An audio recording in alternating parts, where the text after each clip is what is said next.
নমস্কার বন্ধুরা, রূপসা কিচেনে অনন্য স্বাগত জানাই। আজকে আমি কচু আলু ভাঙন মাছের রেসিপি করব। তার জন্য সমস্ত কিছু নিয়ে নিয়েছি।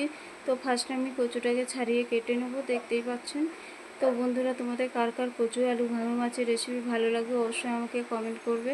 তো আমার কচু কাটা হয়ে গেছে, এবার পেঁয়াজটা আমি কুচি কুচি করে কেটে নেব, দেখতেই পাচ্ছেন। তো এবার আমার সমস্ত কিছু কাটা হয়ে গেছে। এবার আমি রান্নাঘরে যাব। রান্নাঘরে গিয়ে কড়া বসি, কড়াতে তেল দিয়ে মাছগুলো নুন হলুদ মাখিয়ে ভেজে নেবো। লাল লাল করে ভাজা হয়ে গেছে, তুলে নেবো। তুলে নিয়ে ওই তেলের মধ্যে পেঁয়াজ কুচি দিয়ে দেবো, কাঁচা লঙ্কা, আদা রসুন বাটা, টমেটো কুচি দিয়ে দিলাম কচু আলু। তারপরে একটু নেড়ে ছেড়ে পরিমাণ মতো নুন দিয়ে দিলাম, জিরে গুঁড়ো দিয়ে দিলাম, লঙ্কার গুঁড়ো, ধনে গুঁড়ো, হলুদ গুঁড়ো দিয়ে দিলাম। আর একটু নেড়ে ছেড়ে পরিমাণ মতন চিনি দিয়ে দিলাম স্বাদ হওয়ার জন্য। তারপরে ভালো মতন কষিয়ে পরিমাণ মতন জল দিয়ে দিলাম, খানিকক্ষণ চাপা দিয়ে রেখে দিলাম। চাপাটা খুলে ঝোল ফুটে উঠেছে, দেখতেই পাচ্ছেন। এবার মাছগুলো ঢেলে দেবো, আবার খানিকক্ষণ চাপা দিয়ে রেখে দেবো সিদ্ধ হওয়ার জন্য।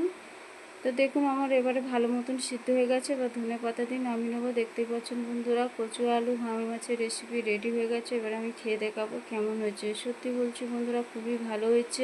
যদি আমার ভিডিওটা ভালো লেগে থাকে অবশ্যই লাইক কমেন্ট শেয়ার সাবস্ক্রাইব করতে ভুলো না। দেখা